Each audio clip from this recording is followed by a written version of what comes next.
guys, welcome back to another reading update. I think it's been about a week since my last one. I've read quite a few things since then. Some of these books I'm about to talk about I mentioned quite a bit in the previous update, so I won't go into a whole bunch more detail here. I'll just kind of touch on those a little bit. One of the books that I finished was an audiobook that I had started earlier, and then I rented it from the library, and my rental kind of expired, and I had to wait till I got it back again. I finally did. That was The Mangle Street Murders by M.R.C. Kassasian. This is the first of, I think it's like 5 books in the series, which I believe is called the Gower Street Mystery Series. And it features a young woman by the name of March Middleton. Her parents have both died. Her mother died in childbirth, so she doesn't really know her too well. And her father had recently passed away. And an old war buddy of his by the name of Sidney Grice has agreed to take her on as his ward. Because he feels he owes her late father a debt, and we don't really know what that debt is. We don't really know his relationship with her parents. He knew her mother as well. He kind of refuses to talk about them for some reason, and I'm hoping we'll find out more of that maybe when the series continues in the other books. I think I probably will continue with at least the next one and see how it goes. But anyway, Sidney Grice is set up to be kind of like a Sherlock Holmes character. He is a personal rather than a private detective, something he insists upon. He has his own little addictions, in this case to tea. He drinks some 5 pots of tea, which I suppose is a better addiction than cocaine. He's a very abrasive character. He has a glass eye that keeps popping out because it's not fitted quite right. A little gruesome when that kind of happens. But yeah, he's not a very likable character. He doubts the intellectual capabilities of females, and he feels that they have a certain place in society. And when he comes to learn that March is a bit of a she'll drink, she smokes, not openly in public, but he is well aware of it, and he'll confront her about that a little later on. But she's a very headstrong female. She's about 17. I really liked her character.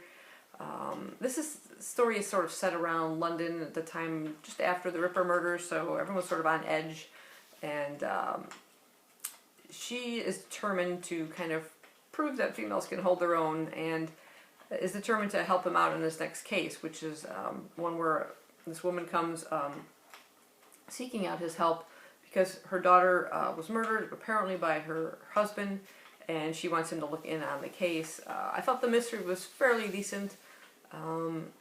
But the way the story kind of unfolds, you're led to believe that hopefully March will have more of an impact on the solution of the crime. She does pick out some clues that are overlooked by Sidney Grice, much to his surprise.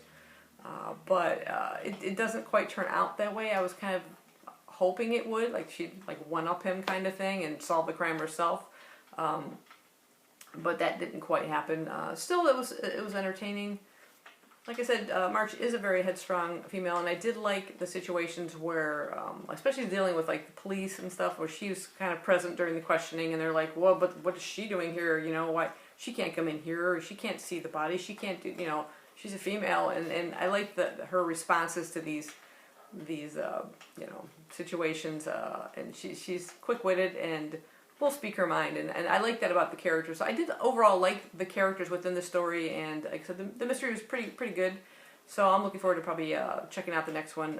Probably an audiobook. I'll probably stick with that because I like the narrator as well. The next one I listened to was Cheringham, a Cozy Crime series. This is by Matthew Costello and Neil Richard. It says episodes 1 through 3. So there are basically 3 mysteries within here. I'm kind of forgetting the names of the main characters. You have to apologize for that. But there is a young woman who used to live in Cheringham. She had moved away and now has moved back. She's a web designer. And she comes to learn of the suicide of a friend of hers that she's kind of known on and off. She had a kind of checkered past. She'd come back to Cheringham, and now she's dead. Apparent suicide, but she doubts that situation and starts looking into her death, and meets this former New York police officer who is now living in Cheringham, who was kind of living near where the body of her friend was found, and she interacts with him and finds out, you know, his former profession, and he ends up kind of helping her find out clues or what happened to her friend. And so that's one particular mystery, and then there's two other mysteries within it, within this book, where they kind of come together, and they're now like a crime fighting duo. Something that the woman is kind of enjoying. It's a challenge. It's something different. And hopefully there won't be too much crime within this town, but it sounds like there's quite a few within this series.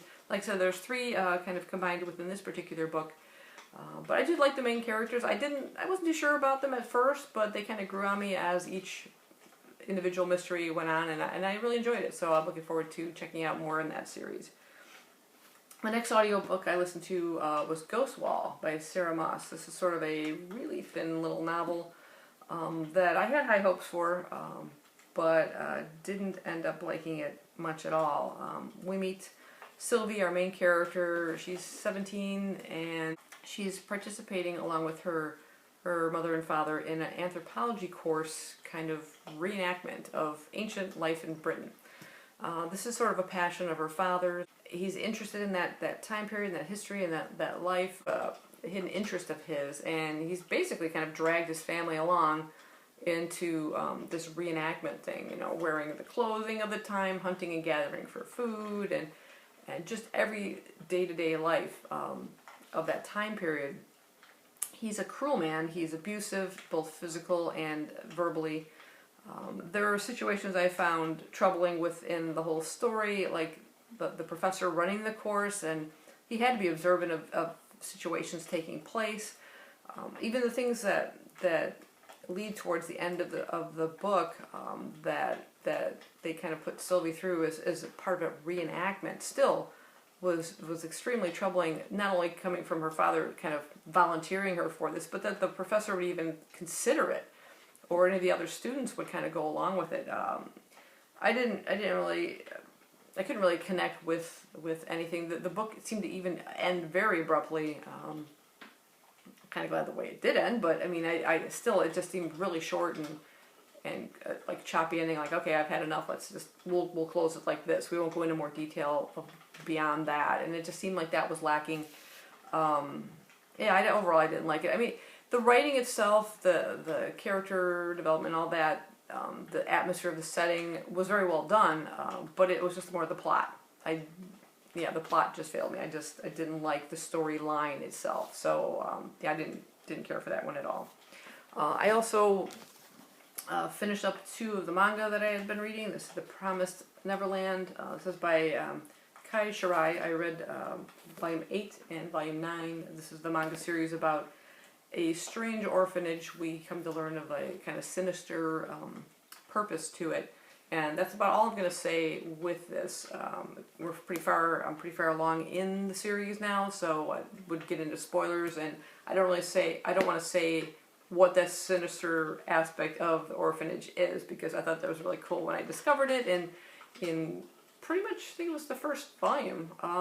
So yeah, basically they have to escape, and there's all sorts of adventures and terror, and I'll leave it at that. But the artwork is really, really good. You can tell just by these covers.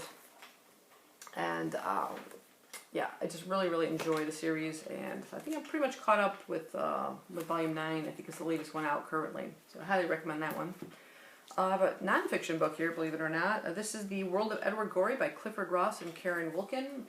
I really enjoy Edward Gorey's work. It is just kind of sinister and creepy, and even the storylines that he comes up with the mysterious characters and strange rhymes, and this is basically starts out with Clifford Ross. He is an artist, I believe, himself. He is interviewing Edward Gorey as to like his influences.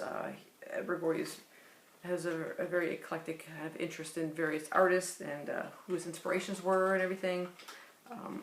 His artwork is sort of set like almost Edwardian's period with this very detailed cross-hatching. He does some work in color. He passed away.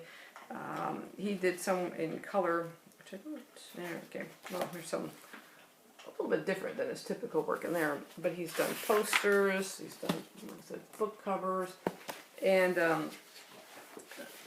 if you've watched the mystery program on PBS on Channel 11. You will probably recognize the opening sequence of history. But yeah, I really enjoyed, reading about the artist's background and some of the other things he's done, the book covers he's done, and yeah, it was really entertaining. So I was happy to find that one. As part of the read-along over at Steve Donahue's channel, we're reading the Palliser series by Anthony Trollope. We're just finished volume 4, which is Phineas Redux, and this is a direct sequel to the second volume in the series called Phineas Finn, our main character. This particular series is sort of known as the parliamentary novels. There's a lot of political side to the storyline. And Phineas Finn is a young Irish member of Parliament, junior member. He's entered the English Parliament, and in the first book, he leaves Ireland and his childhood sweetheart, Mary Flood, to pursue a chance to enter Parliament, and he has a lot of luck in his political career. Things seem to go his way, but in terms of his love life, not so much. When he leaves Ireland, I think Mary Flood had that idea that he would one day return to her and they would be married, but as Phineas heads to England, he ends up falling for one Lady Laura Standish, and proposes to her only to be rebuffed. She has decided to marry a Mr. Kennedy, another member of Parliament, who actually has money behind him. So she's sort of passed on love for more of a future with, prestige and money behind it, something that Finn at this point does not have in his life. This is a decision she's going to come to regret. And so Finn, saunters off and ends up falling for another woman in a short period of time, which I found kind of shocking. One Violet Effingham, who has been proposed to several times by Lord Chiltern, and she has turned him down several times. So, Finn thinks, oh, hey, the door might be open, and he tries to propose to her. She turns him down and ends up marrying Lord Chiltern.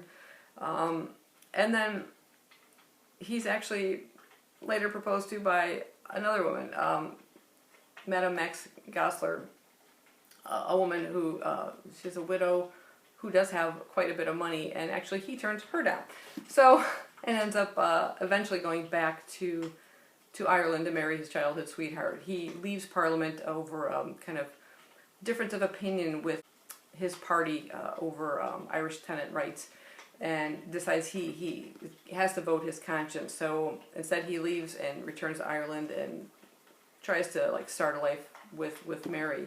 So this book here opens up after we come to learn that during childbirth his wife has passed away, and shortly after that his father. So he's kind of left alone and kind of unsure, and his friends back in England convince him to kind of come back and take a seat back in Parliament. And it's a pretty easy transition back. He's actually, once again, lucky and getting a seat back, and things seem to be falling into place. But we follow a lot of sort of the disappointments of the other characters within the story, particularly Lady Laura Kennedy at this point, who has found that she made a big mistake by choosing Kennedy over Phineas, and she should have gone with her heart. And we find that Mr. Kennedy is very controlling, very strict in his habits and how his household should be run and how his wife should be, and she's more of a secretary or a member of staff than she is a wife to him. The way he treats her, no reading of novels on Sundays.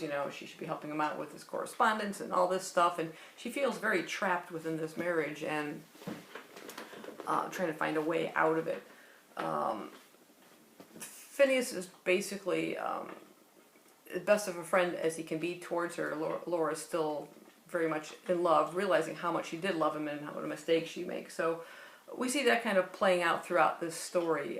There's a Mr. Bonteen, who's another member of Parliament, who kind of hints along the way that the relationship between Lady Laura and Phineas is deeper than one of friendship, spreading rumors. This causes animosity between the two, which will later lead to a quite dramatic point of the story that kind of departs from that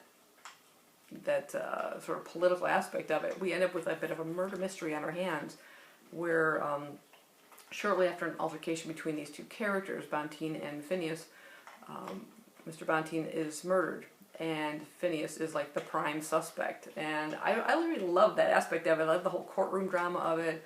I love the fact that both Lady Laura and Violet Effingham and Madame Max all kind of come to his support and trying to help free him, help clear his name and everything. It was a really fascinating story. I love Madame Max's character too. She's quite the true friend, and the steps she goes to I thought was excellent. I really enjoyed the writing. There are parts, again, the political aspect of it, the whole part about the Church of England and stuff, and voting and the decisions, and that whole aspect of it. I almost wanted to skim through at times, I'll be quite honest. But I like the characters within it. I like the series so far. I like when we see these characters kind of jumping in and out of the various stories, kind of making their reappearances, or they're maybe just mentioned briefly in one book, and then they have like their whole storyline kind of played out in another one. Phineas was a really good character. This apparently was at one point proposed to be one solid book, and instead it ended up being split up within the series. But I like that little gap in between, because it brought in another character, Lady Eustace, which the husband that she ends up with in the third book makes an appearance in here of quite interest. And I enjoyed that part. Like I said, I like the way these characters kind of come in and out of the books and link together, and I'm looking forward to continuing this series shortly. I think that's everything I have completed reading. What I'm currently reading, I'll talk about the audiobook first. I'm listening to Head On by John Scalzi. It's a sort of a sci-fi novel, loosely based on his previous book, Lock-In, I think it's called. I read that one quite some time ago, and it's set in kind of like a near future where some people have contracted this thing called Hayden syndrome, where they're locked into their bodies. They're still, breathing and everything, but they're and they have, their minds working, but they can't communicate with the outside world. They're trapped within their own bodies. But scientists or whatever, have found ways to kind of free them in a way.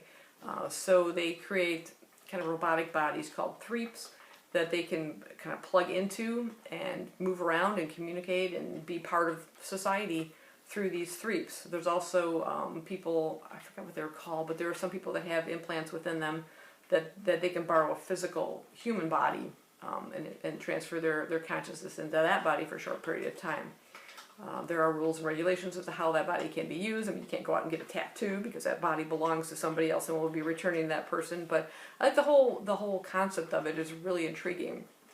And we follow our main character, who is a detective, and there's a mystery to solve. And I'm just kind of working my way through it right now. But this particular one is featuring sport, which I've now forgotten the name of.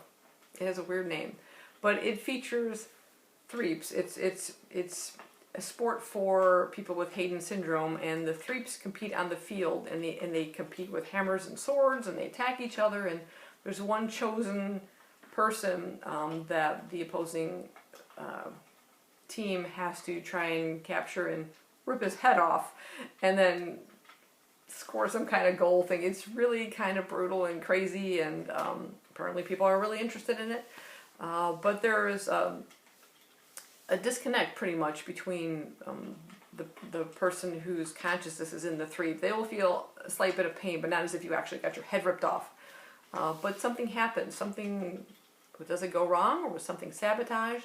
Whereas the person with the Hayden syndrome, whose head gets ripped off, ends up dying. And there's a lot of mysterious circumstances surrounding how that happened, and other characters connected to this, and yeah, it's really interesting. I wouldn't jump right into this one first. I would definitely read Lock-In first. There's even a prequel to it that kind of explains the whole Hayden syndrome and how all that took place. I think that's available only as an ebook. But I would definitely check out this kind of series. This is a standalone, but in part of that world. So you could you could follow along. The author does a really good job of filling you in on the information, but I really like this character who we see in Lock-In first, and I would recommend starting with that one. I'm also reading Warlock Holmes, A Study in Brimstone by G.S. Denning. This is a first in a series as well. I think there's at least 3 books out. And this is sort of a spoof on Sherlock Holmes. So we have Warlock Holmes. It has a supernatural twist to it, as you can imagine. We have a warlock. He's described in the back here as an incompetent detective. You have Vladislav Lestrade, a nihilist vampire. There's another detective called Torg Grogson. He's a house-proud ogre. And then you have John Watson, who's just plain terrified. This book has about, is it 5 or 6? 1, 2, 3, 4. Has 6 short stories, all kind of loosely based on original short stories from Arthur Conan Doyle. So Study in Brimstone is supposed to Study in Scarlet. The Adventure of the Resident Sacrifice is supposed to The Resident Patient. There's the Case of the Cardboard Case, The Adventure of the Yellow Bastard, The Adventure of the Eckled and, as opposed to the Speckled Band, and Charles August Milverton Soulbinder. I am currently on the second to last story. That's what I mean by the Eckled and, as opposed to the Speckled Band.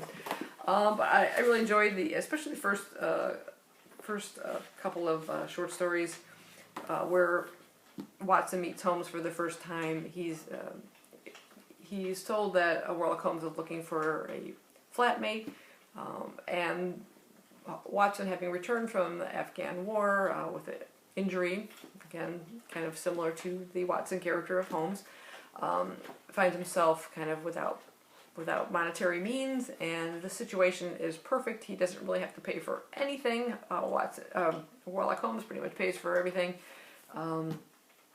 So how could he pass up this situation? He's hoping to set up his practice. He is still a doctor, but he hasn't, gotten everything rolling yet to kind of bring in any money for himself. But he comes to learn that Holmes is a bit of a detective, and like I said, an incompetent one. Watson is much more of a detective in this than Holmes, and I found myself laughing out loud with some of the antics that Holmes gets up to, and the lies he tells to kind of cover up his lack of knowledge in situations. It's interesting to watch Watson as he comes to kind of learn about this guy he's sharing a flat with, and Lestrade, and when he sees Grogson, a big ogre kind of guy who kind of looks like that, and learning about this sort of supernatural world that's existing in London and around him, and is anybody else aware of this, and how well he does, how well he kind of comes to accept this. Even Holmes is quite shocked about it, but he fits right in. I really like the developing nature between these characters, and quite a different Watson than I'm used to seeing in the original stories. So yeah, it's a good laugh. So I'm really enjoying that so far. And then I also picked up The Visitant, a Venetian ghost story by Megan Chance. I literally just started it, and don't have much to say about it. Just as a crumbling palazzo in 19th century Venice holds a buried secret. We have this young woman by the name of Elena Spira. She is been hired to take care of an ailing man named Samuel Farber in this crumbling palazzo. Don't know much more about that. She says she always had dreams of Venice and sunrise and beautiful sunshine on the water on a gondola, and I said being serenaded by gondolier or being serenaded by her lover and stuff like that. Instead, she arrives in like November, a late train, a storm, things are flooded, and this palazzo is not very nice. So, and there's this woman there too who seems a bit, I don't know, not very friendly. She's like been kind of taking care of this man, but obviously not with a medical background. She kind of has more of a medical background, and I'm curious to see what the ghostly aspect of this will be. I was just flipping through some of the other books written by this author. I got a kick out of this one. The name of this book right here. Considering my full name is Suzanne Morrow. Susanna Morrow. I'm gonna have to read that book. Anyway, yeah, that's my reading update. I know it's kind of long. Thanks for sticking with me. And yeah, if you guys read any of these books, what did you think of them? Let me know down below, and I will see you later. Let me know what you're reading too. Talk to you later. Bye bye.